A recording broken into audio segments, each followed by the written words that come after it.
وہ یدعو الیہ مخالفن، یہ اس کی طرف دعوت دیتا ہے اللہ کی کتاب اور اس کے رسول کی سنت کی مخالفت کرتے ہوئے، انبیاء اور صحابہ کے منہج کی مخالفت کرتے ہوئے۔ آپ غور کریں کہ نوح علیہ السلام نے 950 سال صرف توحید کی دعوت دی، اور یہ آج کے لوگ کہتے ہیں کہ یہ سلفی اور اہل حدیث توحید کی دعوت دیتے ہیں، ہم لوگ جو ہیں یہ لوگ اہل قبور سے لڑتے ہیں اور ہم اہل قصور سے لڑتے ہیں، حکومت والوں سے لڑتے ہیں۔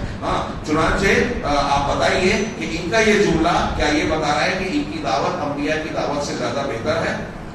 لہذا ما ينصرون، اصل میں اسی وجہ سے اللہ کی طرف سے ان کو مدد نہیں ملتی۔ اللہ نے کہا وَلَوْ قَاتَلَكُمُ الَّذِينَ كَفَرُوا، اگر کافر لوگ تم سے قتال کریں گے بھی، جنگ کریں گے بھی، لَوَلَّوُا الْأَدْبَارَ، تو پیٹ پھیر کر بھاگیں گے، ثُمَّ لَا يَجِدُونَ وَلِيًّا وَلَا نَصِيرًا، پھر اپنا کوئی دوست، مددگار اور نگراں نہیں پائیں گے۔ سنت اللہ، یہ اللہ کی سنت ہے۔ اگر ہم ایمان پر رہیں، توحید رہے، تو اللہ تعالیٰ کا یہ وعدہ ہے۔ ابھی ہم نے سورہ آل عمران سنی نا، اس میں بھی یہ جملہ تقریباً ایسا ہی جملہ ہے کہ اگر کافروں سے تمہاری مٹ بھیڑ ہو بھی گئی تو نتیجے میں وہ بھاگنے پر مجبور ہوں گے، کب؟ جب تم توحید پر رہو گے۔ کیوں؟ اس لیے کہ اللہ کی مدد آئے گی۔ یہ اللہ کی سنت ہے، اللہ اہل توحید کے لیے، انبیاء کے متبعین کے لیے رہے۔ آج کے مسلمان تو ہم دیکھ رہے ہیں، شیخ نے بہت درد انگیز باتیں کہی ہیں آگے، کہ ہم دیکھ رہے ہیں کہ ہر جگہ پر مسلمان شکست سے دو چار ہیں، رسوائی اور ذلت سے دو چار ہیں، آر کا شکار ہے۔ افغانستان کا حال دیکھیے، چیچنیا کا، یہ کئی سال پہلے کا ہے، افغانستان کا، چیچنیا کا، یہ مدد اس وقت، مدد کے مستحق اس وقت ہوں گے مسلمان جب اللہ تعالیٰ کے اس وعدے پر اتریں گے کہ اگر تم اللہ کی مدد کرو گے تو اللہ تمہاری مدد کرے گا، یعنی اللہ کے دین کی مدد کرو گے۔ اور اللہ کے دین کی بنیاد جو ہے وہ توحید ہے، وطنیت نہیں ہے، اپنے خاندان، کنبے یا علاقے اور فلاں چیز کے لیے لڑنا نہیں ہے، بلکہ اللہ کی توحید کے لیے لڑنا ہے۔ آج ہمارے مسلمانوں میں کچھ ایسے ہیں جو کہتے ہیں کہ توحید کو چھوڑو، مل جاؤ، میلاد فاتحہ خود بھی کرو، ایک ہو جاؤ۔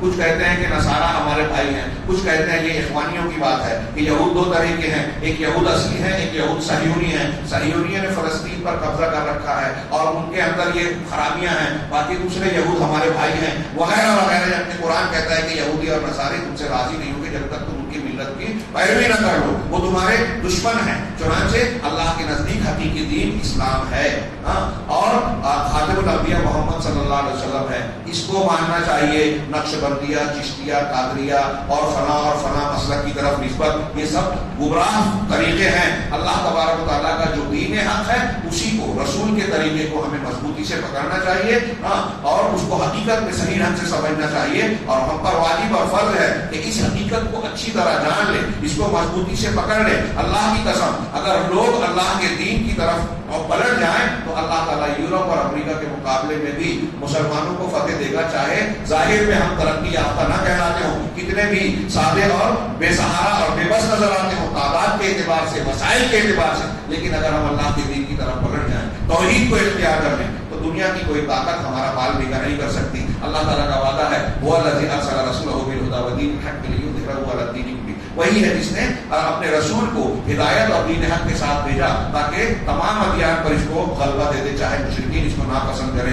یہ وہی لوگ ہیں، آپ دیکھیے صحابہ کرام کو اللہ نے یہی وعدہ کیا تھا، جب وہ صحیح دین پر قائم ہوئے، توحید کو اختیار کیا، تو دیکھتے ہی دیکھتے دنیا پر چھا گئے۔ اصحاب محمد کو اللہ تبارک و تعالیٰ نے اور ان کے دین کو دنیا پر غالب کیا، جیسا کہ اللہ نے سورہ نور میں وعدہ کیا تھا، وعد اللہ الذین آمنوا وعملوا الصالحات، تم میں سے جو لوگ ایمان والے ہیں اور عمل صالح کرنے والے ہیں، اللہ نے ان سے وعدہ کیا ہے کہ زمین میں ان کو خلافت دے گا۔ خلافت ہمارے لیے قائم کرنے کی، ہمارے لیے ٹارگیٹ بنانے کی چیز نہیں ہے دعوت میں، جیسا کہ آج حزب التحریر، اخوان المسلمین کے ہمارے نوجوان جو ہے یہ کہتے ہیں خلافت قائم کرنا ہے، قائم، یہ اللہ کا وعدہ ہے۔ آپ ایمان اور عمل صالح اختیار کر لو، اللہ خلافت دے گا، یہ قرآن کہہ رہا ہے۔ تو اور تمہارے لیے، تمہارے دین کو جس کو اللہ نے تمہارے لیے پسند کیا ہے اس کو تمکنت اور مضبوطی دے گا، اور تمہارے خوف کے بعد امن کی حالت بدل دے گا۔